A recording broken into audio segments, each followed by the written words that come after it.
আসসালামু আলাইকুম প্রিয় শিক্ষার্থীবৃন্দ, সবাই কেমন আছো? আশা করি তোমরা সবাই খুব ভালো আছো। তোমাদের সবাইকে লার্ন উইথ রাত্রি আক্তার লোপা ইউটিউব চ্যানেলে স্বাগতম। আমি রাত্রি। আজকে তোমাদের মাঝে আমি পঞ্চম শ্রেণীর প্রাথমিক গণিত বইয়ের অধ্যায় 4-এর পৃষ্ঠা 50 এবং 51 পৃষ্ঠা নিয়ে আলোচনা করব।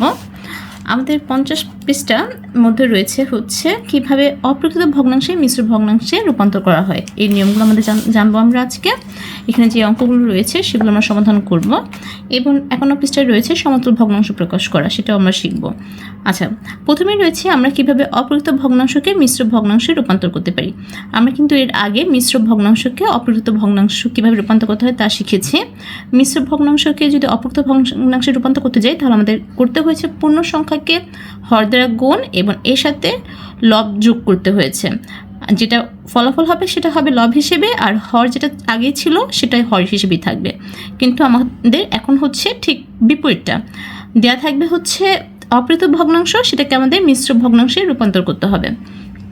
প্রথমে দেখো এখানে একটা অপ্রকৃত ভগ্নাংশ দিয়েছে। আমরা জানি যে অপ্রকৃত ভগ্নাংশ হচ্ছে সেই ভগ্নাংশ যার হর হচ্ছে ছোট এবং লব হচ্ছে বড়। এখানে হর হচ্ছে 4 এবং লব হচ্ছে 9। এটাকে যদি আমরা মিশ্র ভগ্নাংশে রূপান্তর করতে চাই তাহলে আমাদের কি করতে হবে? এখানে একটা নিয়ম আছে, যদি আমরা মিশ্র ভগ্নাংশকে অপ্রকৃত ভগ্নাংশে নিয়ম করতে চাই প্রথমে কি করতে হবে? লবকে হর দ্বারা ভাগ করতে হবে। মানে হচ্ছে 9 আছে, 9কে আমরা লব দ্বারা 4 দ্বারা ভাগ করব। ভাগফলকে পূর্ণ সংখ্যা অংশে, যে ভাগফলটা হবে সেই ভাগফলটা হবে হচ্ছে পূর্ণ সংখ্যা অংশে, এবং যে ভাগশেষ হবে সেটা কি হবে? লব হিসেবে হবে, আর হর একই থাকবে। তাহলে যে হরটি ছিল সেই হর একই থাকবে। তাহলে আমরা যদি 4কে 9 দ্বারা ভাগ করি, মানে 9কে 4 দ্বারা ভাগ করি, মানে লবকে হর দ্বারা ভাগ করি, তাহলে 4কে 9 দ্বারা ভাগ করলে 4 দ্বিগুণে 8। এরপর কিন্তু হয় না, দেখো ভাগফল হয় হচ্ছে 2 এবং ভাগশেষ থাকে কিন্তু 1। তাহলে 2 হবে হচ্ছে পূর্ণ সংখ্যা অংশে এবং ভাগশেষ হবে লব অংশে, এবং হর যেটা ছিল সেটাই হবে। আশা করি বুঝতে পেরেছ। লবের দিকে যদি লক্ষ্য করে লেখা আছে, 2টি 4 ও 1 মিলে 9 হয়। এই যে অপ্রকৃত ভগ্নাংশের নিয়ম কিন্তু এটাই। তাহলে আমরা এটা কিন্তু বুঝতে পারলাম। আমরা পরেগুলো করলে আরও ভালো মতো বুঝতে পারবো। দেখো একে আছে রং করি এবং খালি ঘর পূরণ করি। আচ্ছা, আমরা রং করার আগে দেখি, আমাদের এখানে হর আছে 3 এবং লব আছে 7। 7কে যদি আমরা 3 দ্বারা ভাগ করি, ধরো আমরা এখানে একটু রাফ করে দেখিয়ে দিই, 7কে 3 দ্বারা ভাগ করলাম, তাহলে 3 দুগুণে 6, 2 দ্বারা যাবে 6 হবে এখানে, আর ভাগশেষ হবে হচ্ছে 1। এই যে ভাগশেষ সেটা এই 2টা হবে হচ্ছে ভাগফল হয়েছে 2 থাকবে পূর্ণ সংখ্যা অংশ, আর ভাগশেষ হবে হচ্ছে লব, এবং হর যেটা ছিল সেই হরই থাকবে, মানে 3 ছিল হর সেটাই থাকবে। তাহলে এখানে পূর্ণ সংখ্যা কি হবে? 2, হর অপরিবর্তিত থাকবে, হর 3 হবে এবং লব হবে হচ্ছে 1। ওকে, আশা করি বুঝতে পেরেছ।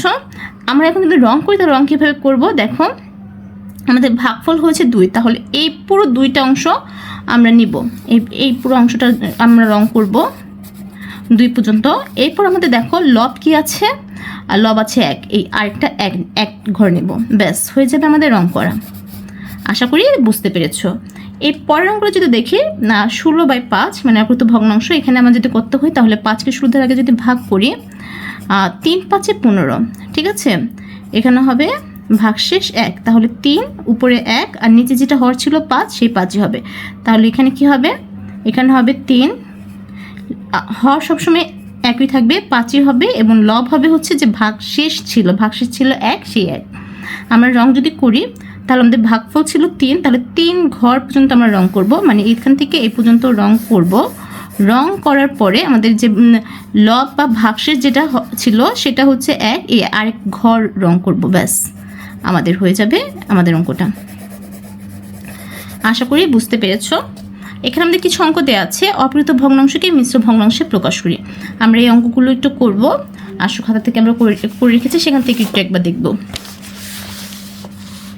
দেখো আমাদের 1 নম্বর ছিল হচ্ছে 7/5। এখানে যদি আমরা এই অপ্রকৃত ভগ্নাংশকে মিশ্র ভগ্নাংশে প্রকাশ করতে যাই তাহলে আমাদের প্রথমে কী করতে হবে? 5কে 7 দ্বারা, মানে লবকে হর দ্বারা গুণ করতে হবে, 5 ভাগ 7। 5 একে 5, 1 দিয়ে যাবে, তাহলে ভাগশেষ থাকবে 2। তাহলে আমাদের এই যে এই ভাগফল হবে হচ্ছে পূর্ণ সংখ্যায়, আর যে ভাগশেষ থাকবে সেটা হবে লব, আর হর হবে হচ্ছে 5ই।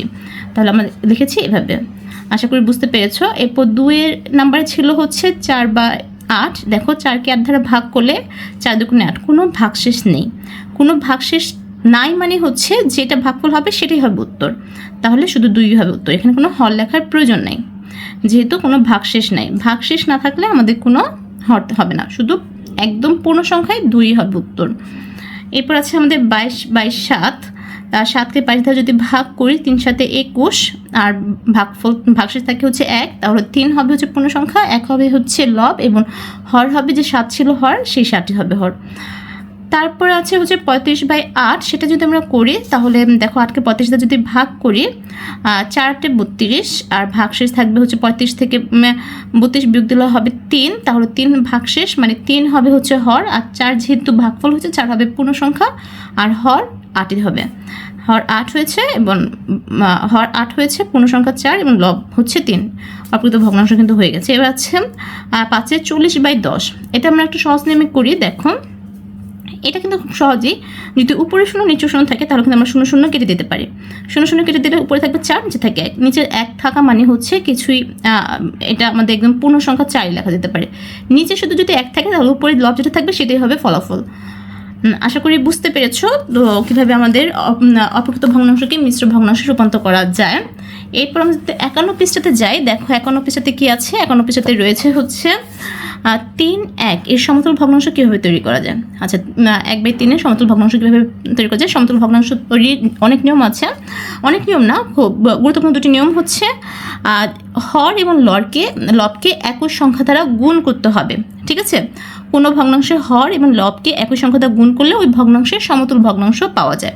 তাহলে দেখো আমাদের হর হচ্ছে 3 এবং লব হচ্ছে 1, যদি এই দুইটাকে আমরা একই সংখ্যা দ্বারা গুণ করি, যেমন 2 দ্বারা গুণ করেছি, তাহলে লবকেও 2 দ্বারা গুণ করতে হবে, হরকে 2 দিয়ে গুণ করতে হবে। লবকে যদি হর দিয়ে গুণ করি তাহলে হবে 2 1 2, আর হরকে 2 দিয়ে গুণ করলে 3 2 6, তাহলে 3/1 এর সমতুল ভগ্নাংশ হচ্ছে 6/2। এরপর আমরা যদি আবার 3 দ্বারা গুণ করি, ধরো এবার আমরা 3 দ্বারা গুণ করলাম হর এবং লব উভয়কেই, 3 1 3 আর 3 3 9, 4 দ্বারা গুণ করলে 4 1 4, 3 4 12, তাহলে এই যে 3/1 এর সমতুল ভগ্নাংশ হচ্ছে 6/2, 9/3, 12/3 এভাবে। ঠিক আছে, তো আমরা কিন্তু সমতুল ভগ্নাংশ খুব সহজেই নির্ণয় করতে পারলাম। খুব সহজ না এটা, আমরা এভাবে এই 3/1 এর সমতুল ভগ্নাংশ কিন্তু অনেক সমতুল ভগ্নাংশ আমরা নির্ণয় করতে পারবো। আচ্ছা, 3/8 এর 4টি সমতুল ভগ্নাংশ লিখি। যদি এটা 4টি সমতুল ভগ্নাংশ লিখি তাহলে আমাদের পরপর, ধরো এটা তো 3কে আমরা 2 দিয়ে গুণ করলাম, 3কে যদি 2 দিয়ে গুণ করি তাহলে হবে হচ্ছে 3 2 6, আর 8 2 16, 16/6। ঠিক আছে, আবার আমরা 3কে 3 দ্বারা গুণ করলাম, 3 3 9, আর 8কে 3 দ্বারা গুণ করলাম, 3 8 24, আবার 3কে 4 দ্বারা গুণ করলাম, 3 4 12, আর 8কে 4 দ্বারা গুণ করলে 4 8 32, 3কে 5 দ্বারা গুণ করলে 3 5 15, 8কে 5 দ্বারা গুণ করলে 5 8 40। এই যে 4টি সমতুল ভগ্নাংশ হয়ে গেছে। শুধু 4টি না, আমরা এরকম করে আরও অনেক সমতুল ভগ্নাংশ নির্ণয় করতে পারবো। এখন লেখা আছে হচ্ছে 24/8 এর সমতুল হচ্ছে 12/4, 6/2, 3/1। এই যে কীভাবে তৈরি করা যায় চিন্তা করি। তাহলে আমাদের প্রথমে কিন্তু আমরা শিখেছি গুণ করে সমতুল ভগ্নাংশ নির্ণয় করা যায়, আবার আমরা কিন্তু ভাগ করেও সমতুল ভগ্নাংশ নির্ণয় করতে পারবো। মানে লব এবং হরকে একই সংখ্যাতে যদি ভাগ করা যায়, যে ফলাফল হবে সেটা অবশ্যই পূর্ণ সংখ্যার ফলাফল হতে হবে, তাহলে সেটা হবে হচ্ছে কি সমতুল ভগ্নাংশ। যেমন কোনো ভগ্নাংশের হর এবং লবকে একই সংখ্যা দ্বারা ভাগ করেও ওই ভগ্নাংশের সমতুল ভগ্নাংশ পাওয়া যায়।